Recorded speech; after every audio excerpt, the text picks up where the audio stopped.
Hello viewers, আসসালামু আলাইকুম। আশা করি আপনারা ভালো আছেন, আমিও ভালোর দলে।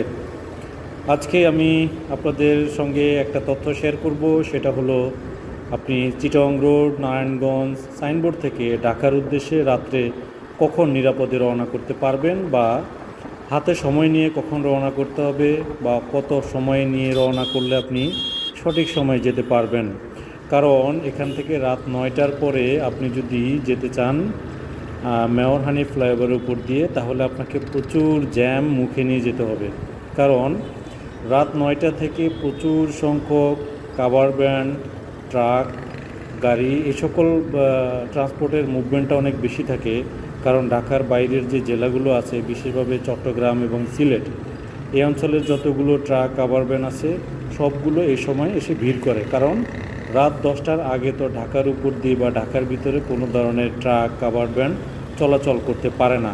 তো এই নিষেধাজ্ঞার কারণে রাত 9টা থেকে তারা এখানে অপেক্ষা করে, রাত 10টা পরে তারা মুভমেন্টটা শুরু করে। এই জন্য এই জায়গাটিতে প্রচুর জ্যাম থাকে। এই জন্য আপনি যদি এই জ্যাম এড়িয়ে চলতে চান, তাহলে আপনাকে অবশ্যই রাত 8টার আগে আপনাকে রওনা করতে হবে।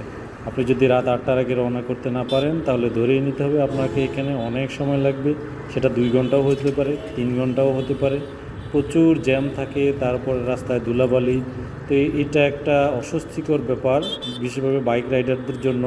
আর যারা বাসে বসে থাকেন এই গরমের মধ্যে, তাদের জন্য তো আরও বেশি খারাপ অবস্থা।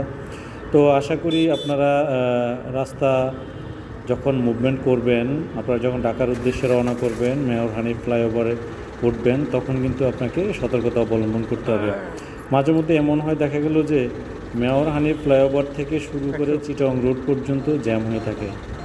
এটা আসলে অবিশ্বাস্য, এবং এটা প্রায় সময় ঘটে। রাত 9টার পরে রওনা করা মানেই হলো আপনি অনেক বড় একটা জ্যাম মুখে নিয়ে যাচ্ছেন। মাঝে মধ্যে দেখবেন যে অনেক সময় গাড়ি চলাচলই করতেছে না, একটু করে হাঁটি পা করে যাচ্ছে। তো আশা করি আপনারা বুঝতে পেরেছেন। আপনারা চেষ্টা করবেন এর আগেই রওনা করার জন্য।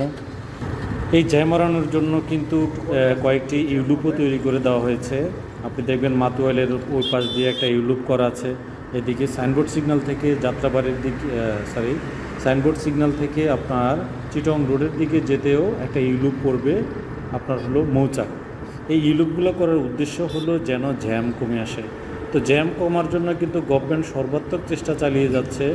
এদিকে কি হবে, ট্রান্সপোর্টও বাড়তেছে, যে গভর্নমেন্ট চেষ্টা চালিয়ে যাচ্ছে, তবুও হচ্ছে না, জ্যাম থেকে যাচ্ছে। তারপরও আগের চেয়ে অনেকটা ফ্লেক্সিবল হয়েছে। এখানে মাঝে কিন্তু এক্সপ্রেসওয়ের মতো লেন করে দেওয়া আছে। মাঝের লেনগুলো দিয়ে শুধু গাড়িগুলো দ্রুত যেন যেতে পারে, আর আলাদা সাইড লেন করা আছে, শুধু ওখানে পাবলিক ট্রান্সপোর্টগুলো দাঁড়াবে প্যাসেঞ্জার ওঠানামা করানোর জন্য।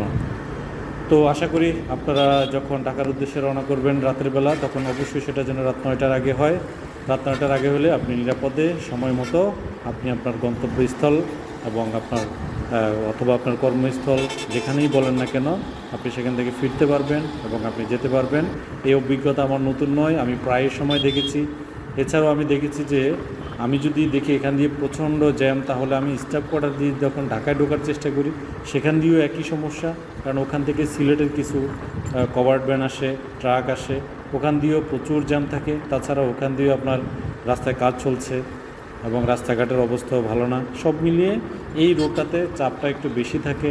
তাই আপনারা নিরাপদে পৌঁছানোর জন্য সময় হাতে নিয়ে বের হন, অথবা রাত 8টার মধ্যেই আপনি আপনার গন্তব্যের উদ্দেশ্যে রওনা করুন।